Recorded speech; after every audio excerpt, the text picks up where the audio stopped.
What is DID?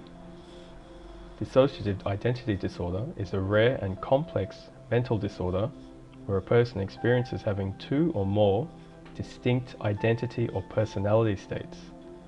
These states are called alters.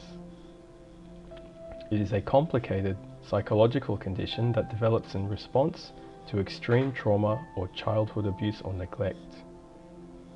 What are the symptoms? Symptoms of DID include the presence of alters, each playing a distinctive role and having control over a person's actions, memories, and feelings. Other symptoms include amnesia and gaps in the recollection of everyday and also traumatic events.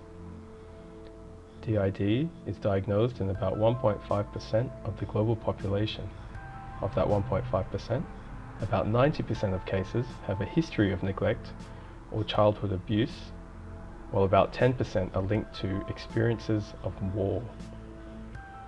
If someone you love has been diagnosed with DID, you can help them with learning about DID and the symptoms, and by having them talk to a mental health professional.